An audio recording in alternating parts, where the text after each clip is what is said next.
Much.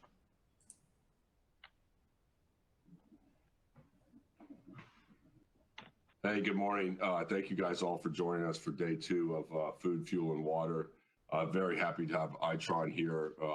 We have Dan Reeves, which is Senior Vice President of Outcomes, and then Ken Gianella, who's VP of IR and also the ESG strategy. A little disclaimer, please refer to the event confirmation email, published research, or Baird's website for important disclosures regarding the companies discussed during this event. I'm going to turn it over to Ken to give a little bit of background on Itron, short background, and then they also announced an interesting deal this morning that we're going to dig into, and then we'll continue on with our fireside chat with my partner, David Catter, as well. So Ken, I'll turn it over to you. Great, thanks, Ben. Just to start, everyone, you're reminding everyone of our forward-looking statements. Most of you are familiar with Itron, but just a quick overview. We're the leading Internet of Things provider for the utility and smart city space, focusing on safely, securely, and delivering critical infrastructure to this space. Two things that we really do for the industry is, one, help them optimize and find better ways to control and manage the resources that they manage, both energy and water, as well as reduce the risk of their operations, risk from storms that come through, customer risk, things that help them manage their operations more efficiently. So as we go forward, Itron's purpose and vision, which is very much tied into this conference's theme, is dedicated to creating a more resourceful world. And one of the visions that we see is that how we manage these critical resources of energy and water together is really going to define how we look at the next century. And so we dedicate ourselves, and this year we've rolled out a brand new ESG approach to where we're focusing and aligning more our operations and our ESG into 4 main pillars. One is looking at our internal operations, how environmental and operational stewardship of what we do to ensure that we're doing the right things for the planet and bringing sustainability to our operations and our supply chain. 2 is solution impact and community engagement. This is our bread and butter, and Itron is a natural ESG play here because we help the water, gas, electric space, smart city space to become more efficient and effective in using the resources that they have. So we highlight that in our second pillar. The third pillar, and one of the most important, is focusing on our employees and how we promote diversity and our human capital pledge, not only to our employees, but to the stakeholders that work with us. And then finally, our effective shareholder advocacy. If we do the first 3 pillars right, our approach to governance and how we work with our investor base is a very important pillar, and we make sure that those key stakeholders have a say in how we operate. We're going to be releasing our ESG report this coming Monday, so please come visit our website and you can see the updates with that. So as I move to the theme of the conference, and we talk about the Nexus, which is one of my least favorite Star Trek movies out there. But when you look at the nexus of water and electric, it's important of how you manage these resources. And we've been inspired and lucky to work with a lot of very smart people in this space. But the person that really we work with closely is Dr. Michael Weber. He works with NG. He's also a professor at the University of Texas, really focusing on this. And working with him, one of the things that he pointed out is Rick Smalley. If you guys may know, Rick is he was one of the co-founders of the Buckyball, and then later in his career really focused on the challenges that are facing humanity. And one of the things that Rick pointed out was energy and how we control energy, or the use of energy, really defines all the other elements that we deal with in humanity. And so if we can find abundant, clean, affordable energy resources, it gives you the ability to really help everything else in society, from water, food, environment, and poverty. But you also need energy for water and water for energy. And if you can harness and manage those resources effectively, you can raise the society up. And so if you look at it from the pros of it, those first world countries who manage their energy resources, water resources effectively, if you think of energy as a source of wealth almost, and then water as a source of life, managing those two together, you get societies that are more productive industries, they have mobility, comfortable living spaces, abundant food, and really a thriving society that raises up the standards of everybody. Those societies that are lacking it, and this is where the goal of the UN sustainability resources come in, resource depletion, you have national security where people are fighting over energy, water constraints or assets, aging infrastructure, environmental issues, overpopulation. These are all challenges that we have to work through as a society, and how we manage these energy and water resources together will define the next century. Now, Itron doesn't have the solution for what these are or how to create abundant energy and cheap energy for all. But we do have today proven technology that we're working with our partners to find ways to better manage these resources. And so as we go forward on this nexus and why it's important, the use of energy and how we conserve it and how we use these resources, the use of water and water for energy, they become constraints against each other almost. And so we give our customers, the utilities, the cities, the municipalities out there, the tools in order to better manage and apply those resources more effectively, and also educate their customers. An informed consumer is one that can make better choices, especially in this space. And if you think about these constraints, and I talked earlier about, the first world nations use the majority of these resources. And these constraints, water and electric, but we're to focus on water today, really impact society's progression. And if you think, it wasn't just long ago where the United States still didn't have clean, affordable water provided to all its people. And primarily in societies in the United States back in the day, it was the women in the society who were getting water, taking care of the family, and making sure those resources were available.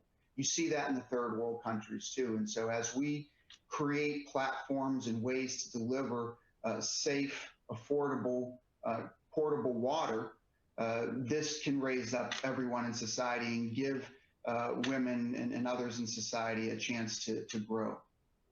So how does water affect us today? So if we look at some key figures, by 2025, over 3 billion people over 48 countries are going to face water scarcity. So how we conserve and use the tools that we have today, not only in first world, but third world countries, and how we apply these resources are very important. 40% is the demand increase that we're going to see by 2030.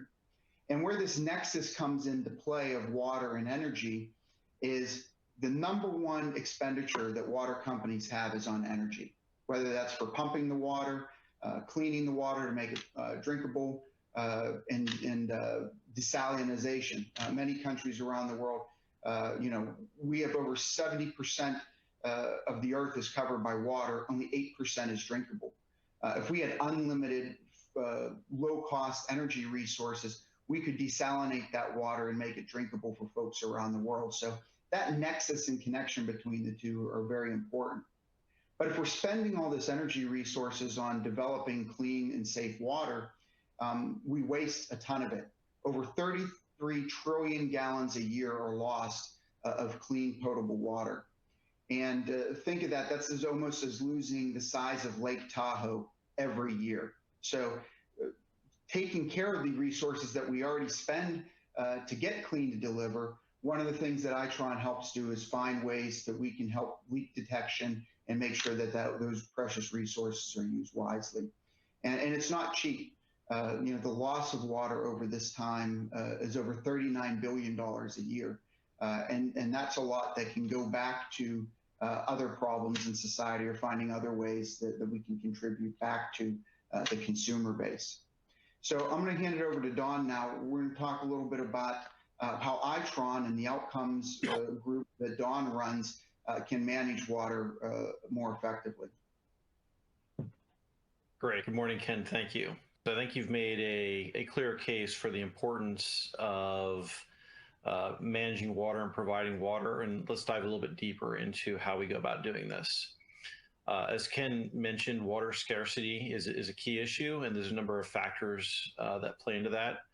One is around how to deal with aging infrastructure. I'm sure all of us have seen stories of water mains breaking and seeing sinkholes suddenly appear within the city landscape. So dealing with that infrastructure and figuring out which infrastructure to go ahead and replace and improve is a key challenge. Ken also just mentioned leakage is a giant issue. About a third of our water never actually makes it to actually delivery to the end consumer. So think about the waste of water, and then as Ken just mentioned, the amount of energy that went into producing that is lost. And then there's additional challenges of urbanization and our demands on water growing over time, regulatory mandates and expectations around monitoring for the cleanliness of our drinking water. And then finally, cities are very dependent upon their water utility to actually both service their citizenry as well as deliver revenue into the city. So solving this problem in a way that actually makes business sense is a key component. Next slide, thank you. So Itron's approach is really to take our rich set of technology and products and apply it in a holistic fashion to this space. We provide a well-proven communications platform for how to connect devices and how to pull data back from sensors, meters, all sorts of telemetry from the grid. We focus on supporting a variety of devices, both provided by Itron as well as those coming from other third parties. We've introduced a new concept of distributed intelligence where we can actually perform analytics at the edge rather than having to pull all that data back and perform it in the cloud. We focus on a single network architecture, but wherein there's multiple capabilities. We heavily leverage cellular technology, but we also leverage mesh technology and other edge technologies as appropriate. And we pull that all together into a holistic solution.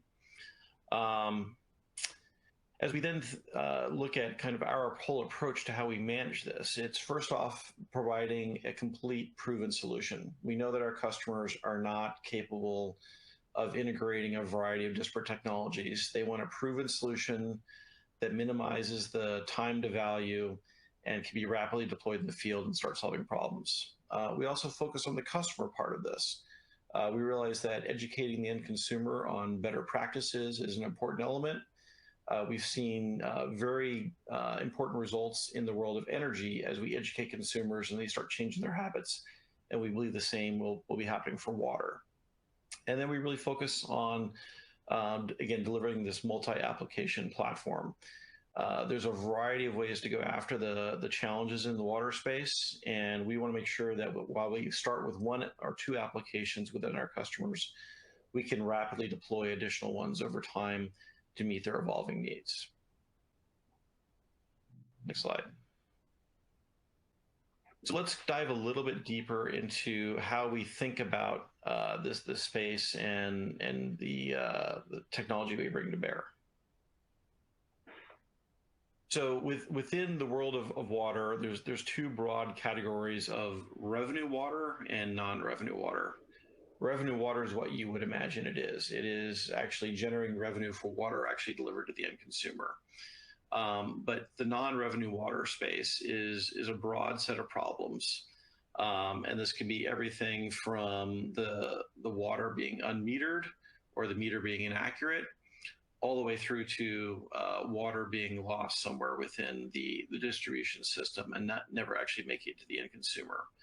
So we really focus on the non-revenue water space and trying to find a variety of ways to go ahead and solve those problems. I'll note that this is just one of our pillars or value propositions for the whole water space, but it's the one we're going to focus on in today's conversation. So the way we approach this is we first look at the structure of the water distribution grid and map that out, understand how everything is connected. We then look for opportunities to optimize that infrastructure. And if we need a little more granularity on the distribution grid, typically tied to growth of neighborhoods over time, where the original water distribution may not have been set up to anticipate the growth of those neighborhoods. Next, we add in sensors, and this can take the form, a variety of forms. We're looking at meters to just understand flow. We're looking at pressure sensors to understand the nature of the distribution grid. And then we're also looking at actual endpoint devices to give us better visibility. The net result is, rather than having to do a wholesale rip and replace of all the infrastructure and all the meters, we can actually target the investment, understand exactly where there's going to be the biggest bang for the buck, and then focus on upgrading that infrastructure in those specific areas and delivering results. So now let's talk a little bit about some of the results we've seen. And I'll go through, I think, 3 or 4 examples here. So this is a case in Italy with 3 metering zones. We were able to go ahead and get an overall decrease of the amount of water lost per month of 50%.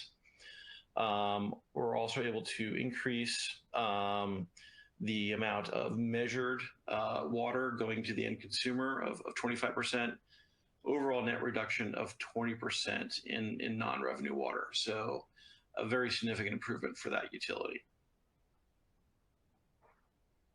All right. But yeah, we'll go through maybe a couple more examples. This is another example in France, a smaller water system, a little more granularity of their distribution system. Again, here we saw some different types of results, but overall still a very significant reduction in non-revenue water.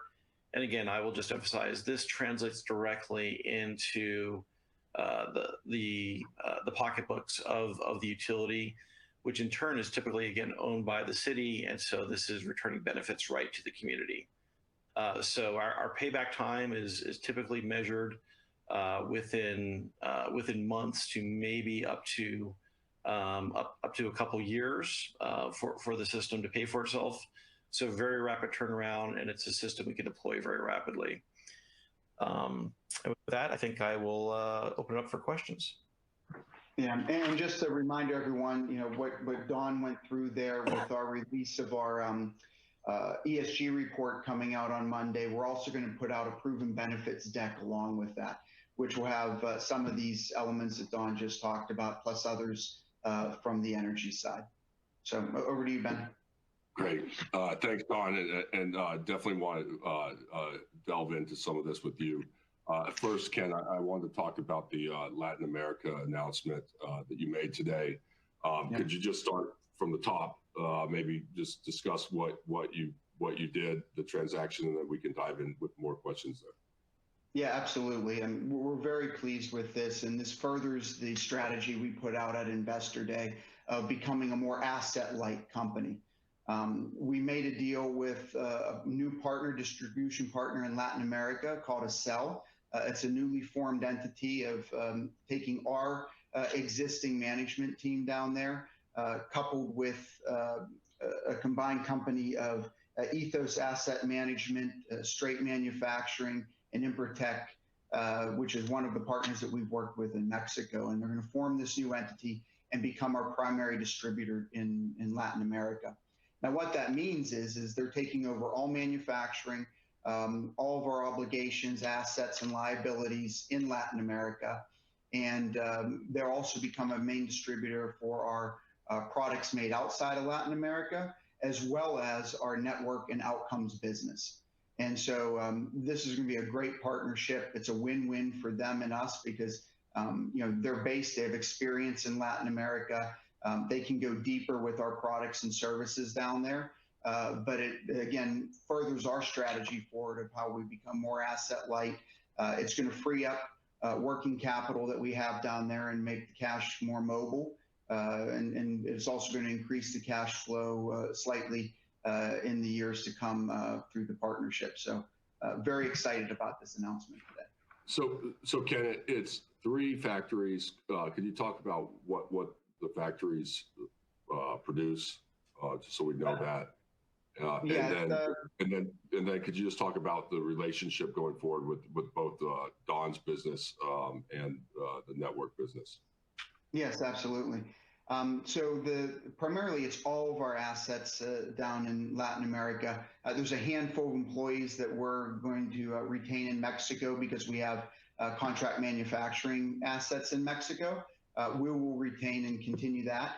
But other than that, all of our facilities, all of, Americana, Brazil, there's one in Chile and as well as one in Argentina that are going to go over to them. And they produce mostly the device businesses, water, gas, electric down in Latin America. On the go-forward basis, they will produce all those and service the customers down there for us. But then what we will do is we will continue to support them and sell our great network and outcomes products down there. So Don and his team are going to continue to support and work with them while it will be more of a distributor relationship than a direct one. And so we're not exiting the Latin America market. We're just changing our go-to-market strategy to be more asset light and improve the overall margin operations. And roughly how much, I don't know when the last time y'all broke this out, but how much is Latin America as a revenue contribution? And then could you talk to us about how the longer term impact or intermediate term impact to margin that this has? Yeah.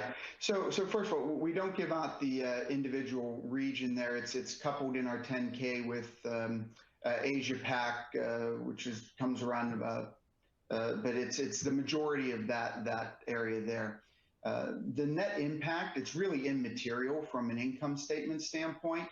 From a pure dollar standpoint, the revenues will be slightly down, but our net operating income will be flat, if not slightly up for there. So that will, on the overall, it's really not that big of a deal that's going to make a move.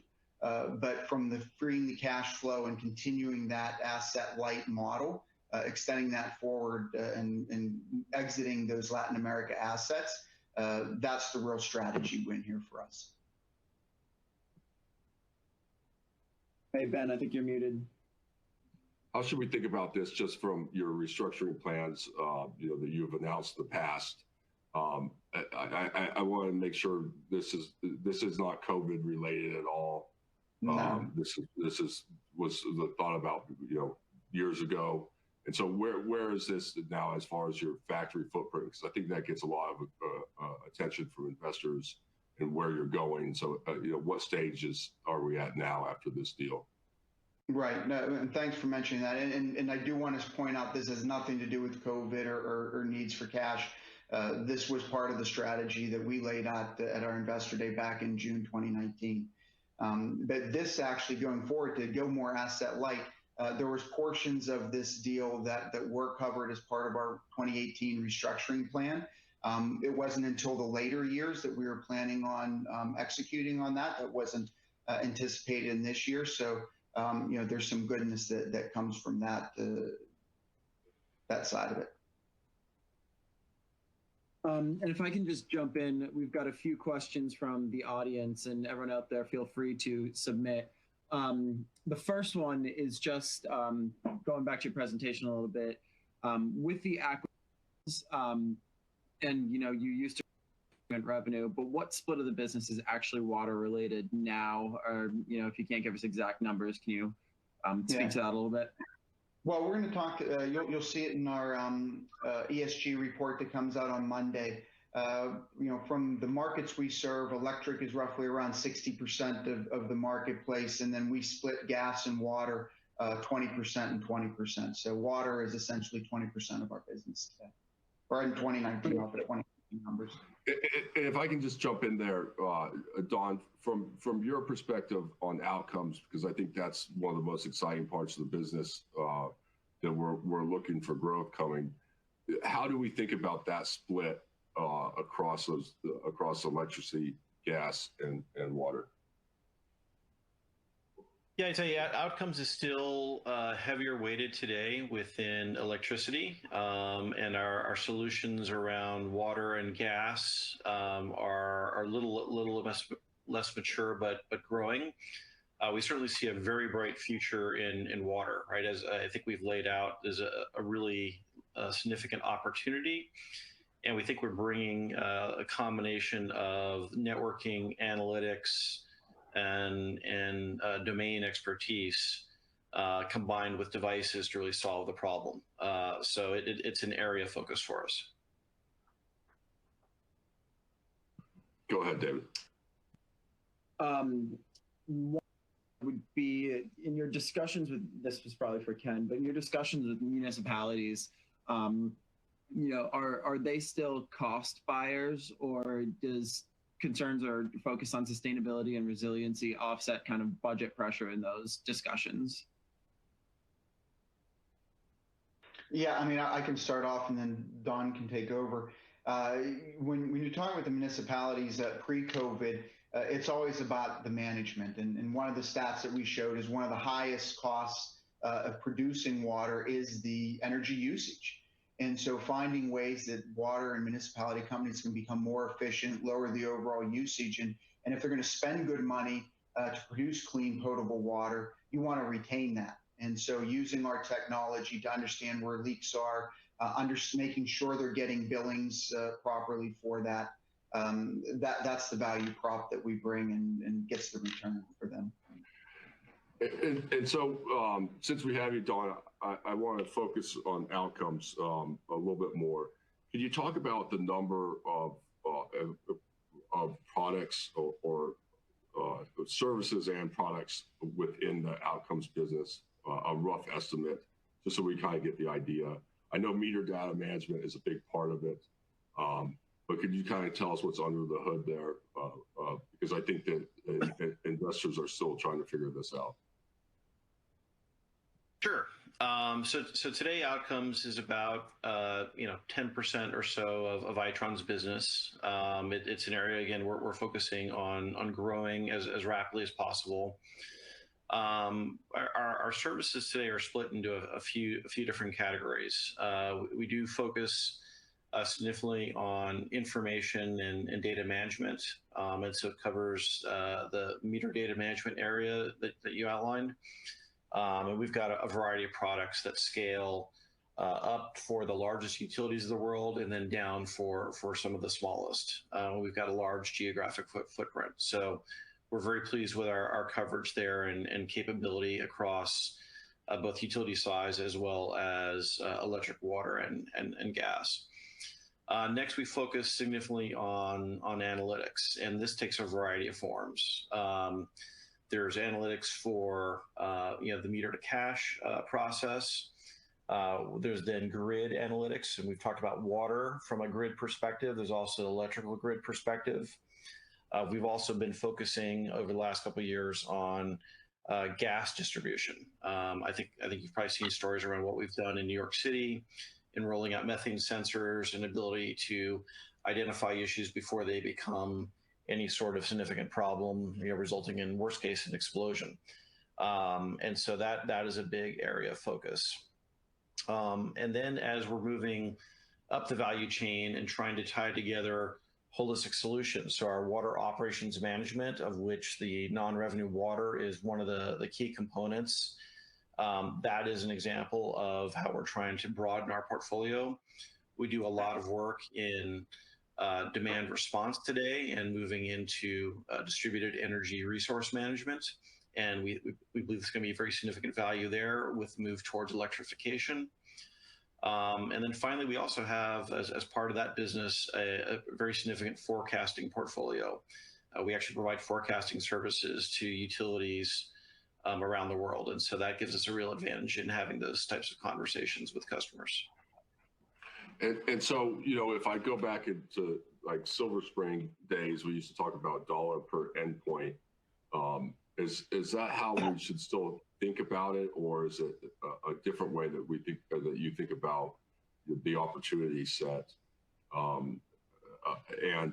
And where do you think the most near-term growth comes from? Is it operating, operating system for streetlights, or is it something else like DA or something like that? Well, I'd say, a very significant portion of our revenue is, subscription-based recurring revenue. And so that typically takes the form for managing systems across large endpoints. Utilities around the world trust and depend upon us to be managing those mission-critical systems, providing critical updates, helping them, as Ken mentioned, through storms and other extreme weather events. So that is absolutely a key part. I would say, though, analytics is growing rapidly, and I think one of the key things to note there is we're not relying upon only Itron to build those solutions, but actually really focusing on broadening our partner portfolio and our ecosystem. And one of the things we've seen from our customers is it can be very expensive and time-consuming to bring in a new analytics package.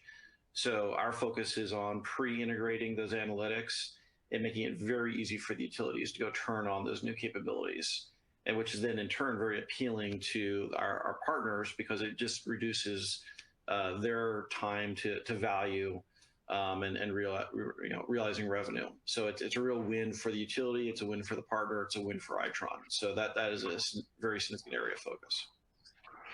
And how much is it developing software for utilities that they don't know that they need to use or how to use, and educating them? And how much is it that you are up against the Oracles or the Schneiders of the world, or the IBMs that are already inside the utility and trying to compete with them? And so what's kind of the what you have to overcome to grow this business? Yeah, I'd say our focus really is on trying to really understand the problems for which we're well suited to solve, right? So we're not the CIS system, but we can feed valuable data into the CIS system. So we actually see the partnerships with Oracle and SAP and others as the important relationship there. We're not competing with those folks. I'd say, to address your question about is it kind of a push or a pull, I think there's both. We really pride ourselves on trying to listen to our customers and making sure we're focusing on their areas of interest. I think we've talked publicly about some customers who are very much focused now on providing additional services to their end consumer and getting more insight behind the meter. And so that's been a very significant area of recent focus. We've also focused really on changing the technology game. So I'll harken back to distributed intelligence, right? This is something Itron's been working on for about 5 years. We've shipped over 1 million endpoints that are capable of supporting this technology. We've now done tests with a variety of customers to prove that analytics at the edge is actually a more accurate and less costly solution than doing analytics in the back office. And we're really excited about the prospects there. And again, it's not going to just be Itron applications. It's going to be a much broader app store opportunity. And that really, I think, is going to be a game changer for the utility industry. And when you think about just different regions, what are the differences for outcomes, in selling into Europe versus into North America? And could you walk us through that, please? Sure. I think the typical progression we see is the initial focus within most of the electric utilities is going to be on meter to cache and typically also outage and restoration. So kind of their core, keep the lights on mission and keep the business alive.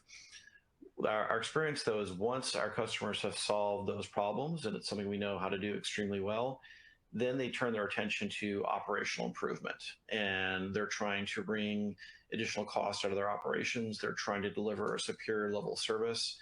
And so that then brings in distribution automation, brings in advanced analytics, brings in demand response and DER. And so we tend to have a kind of nonstop conversation with the customer about, okay, what's next? What are your next set of problems and how do we go about solving those? And so then I think regionally, we just follow the trends of where AMI and smart grid is deployed, right? Here in the US, where it's been now in the field for probably about a decade or so, we've got very mature conversations and progressions in those areas. In some of the other areas of the world, say in parts of Asia and even parts of Europe, right, where they had developed early, very early AMI and really more AMR-like systems, those AMI conversations are, yeah, that's right. So they're a little less mature, and they're still focused on the meter to cash and kind of those initial steps. But we know that they're going to get to the advanced place because that's where the customers always go. Yeah. And one more, David, before you jump in. Sorry, just on timeline of the sale, because you guys started breaking out. Ken, maybe help me remember what, like 18 months ago or 2 years ago, the different segments, and we've kind of watched for growth and margin expansion. So can you talk about just the timeline of the sale process to utilities? I think it came up before in another call, but how you think about deploying a network and then adding software on top of that. Ken, you want to take that, or you want me to take that? Yeah, I can start, John, and you can jump in. Typically the sale process, once we start installing the network and get the deployments going, it's about 12 to 24 months. You see the follow on to the outcomes coming. So once they get the assets in the field, that's when they start turning, and as we light them up, they come to us for the management. And then, as Don said, it becomes this natural progression over the 12 to 24 months of, okay, now I got this deployment going. Tell me how I can get value out of this network, how I can optimize my network. And that's when they start turning to the reports and the analytics that Don was talking about. Don, anything you want to add? Yeah, I think everything you said is true. I do see increased pressure for realizing those operational benefits as rapidly as possible. So I think, again, that's where we're focused on trying to make it easier to turn on the new capabilities and not be encumbered by some of the traditional bottlenecks of IT integration and the related. But tying it back to one of the things that Don said earlier, once we get in and that flywheel gets going, we have teams that are partnered with them working daily that they will come and say, hey, I got a problem with this. Can you help me solve this? And those sales, we're not talking long lead times for those. You start getting, quicker turnarounds that you're getting POs for business for problems that we have on the shelf. We just say, oh yeah, we got a software for that, or we can help you with that outcome because we've done that in other places in the world, and we can leverage that a lot more quickly for the time to market. Just to quantify this, to bring it back to the P&L, when you talked about at Analyst Day, you laid out a growth for the industry, I think. And could you talk to us about, do you want to keep up with that growth of the industry or grow faster? And then where are you in that journey right now? Because I think one of the things that was people look at and say, hey, Q1, if I compare Q1 of 19 to Q1 of 20, there's not any growth there. And this is a business that, they're investing money in. And so how should we be patient for, X number of quarters because it takes a long time, or how should we think about this evolution? Well, I think our aspiration is clear to be growing faster than the market. So we are in the process of evolving our product offerings to focus on the highest growth areas and to be servicing the customers in those areas. Obviously, we've got a broad portfolio, so that takes a little bit of time to execute that transition, but that is well underway. So, I think we've certainly seen an impact from COVID and how customers are dealing with that. But I think we're also now seeing some very positive signs of how the industry will be recovering from that. So I'm really excited about where we're heading. I think the areas where we're focusing on, water is a very key area for us, and I'm looking forward to some significant growth there in the quarters ahead. Distributed intelligence is extremely important for us, and then DERs is going to be a very significant area of growth for us. Shifting back to a few audience questions. The first is, can you discuss the gas and electric end markets more specifically, and how you treat them differently from water, given they've got a higher penetration of smart technology? So are the drivers and growth trends in those markets different from the rest of the business? And is that GDP growth or is that higher? I guess I'll start off and then hand it over to Ken. So certainly the gas market, we think is poised for some significant growth because of the introduction of static meters, right? If you look at most of the gas meters that are sitting up people's houses, these are devices that were designed literally decades ago. And now with being able to go ahead and put in a solid state meter that's capable of more accurate function as well as some safety related functions, we think that represents a pretty exciting opportunity. We're seeing a lot of interest from our customers. So that is certainly a very compelling area for us, coupled with the safety and now the focus on the gas distribution systems, so pressure monitoring and the like. On the electricity side, as I mentioned, we do see distributed intelligence as something that we think is going to be significant in driving the industry forward. Getting access to very granular data and being able to very cost effectively mine that data for new insights and making those actionable even at the edge is we think going to be something very significant. Now, the way we're approaching this is we're really trying to forestall and avoid any sort of rip and replace. We know that's not something that our customers like to do. So we're giving them a nice backward and forward compatibility story so they can drop in these new capabilities into the networks they already have and just expand over time. Yeah, and I just want to add on that's a key point to penetrating these markets, David, is we're already seeing the refresh cycle happen. Even though you have penetration in North America and you have some deployments with Smart Spec in Europe, what we're seeing is customers coming back to us wanting these new capabilities. And by having that forward backwards compatibility, we have customers without RFPs coming to us and upgrading from Gen 1, Gen 3 to our Gen 5 platform so they can get these new capabilities. And in Europe, where we may not own the network, it may be a government mandated network, we're seeing smart cities start to overlay that and put a canopy that will allow us to do other products and services in the future. So, once you get this network in there, whether it's on the utility side or the city side, you're really looking at a 10 to 15 year advantage, right? That's a foothold that if you offer the right services and technology, they're not going to rip and replace that. And so it gives you a natural upgrade path over the years. Understood. Couple more for you. We'll go quickly.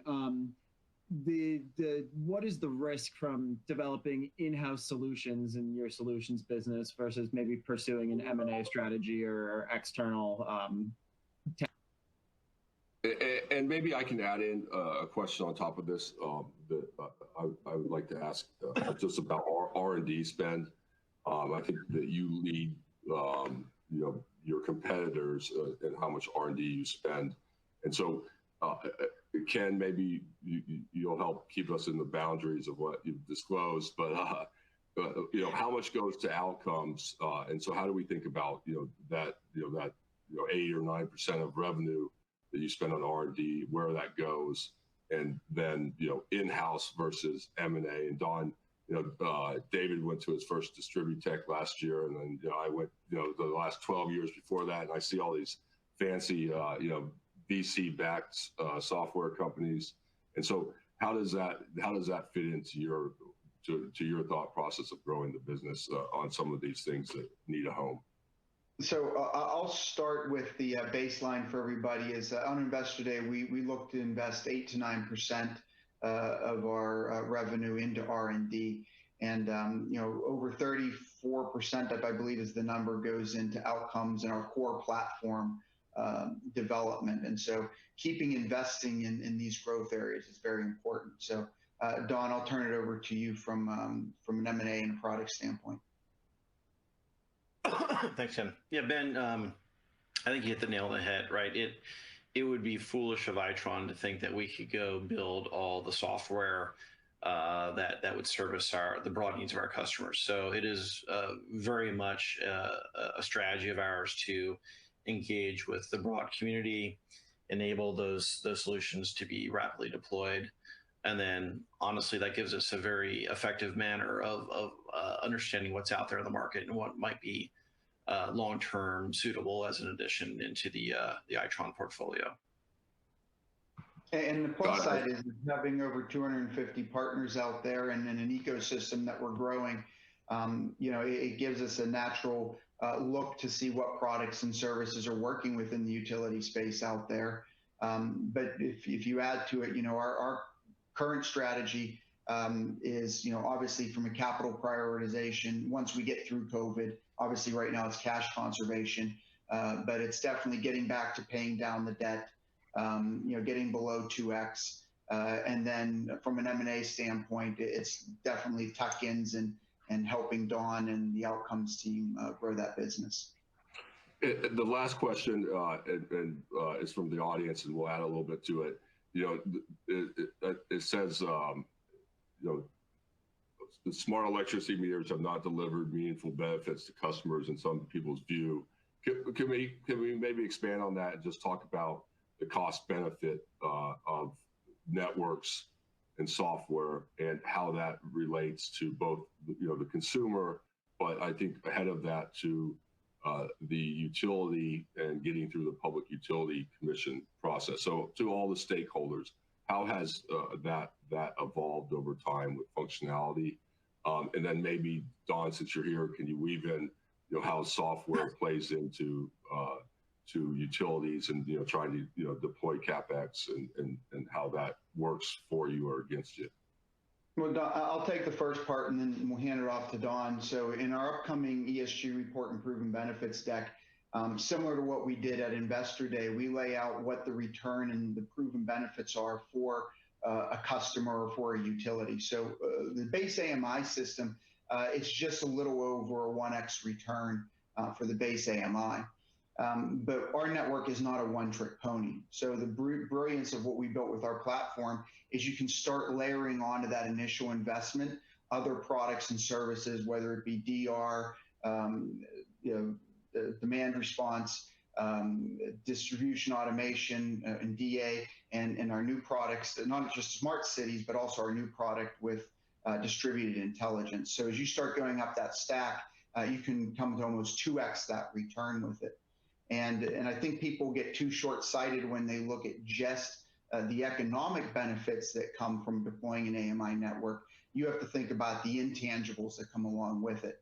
A happier customer base, higher resiliency within your distribution grid and performance, along with the soft touches that you get with the network coming in, of being able to inform and educate your consumers about conservation and using the resources that you're providing them more efficiently.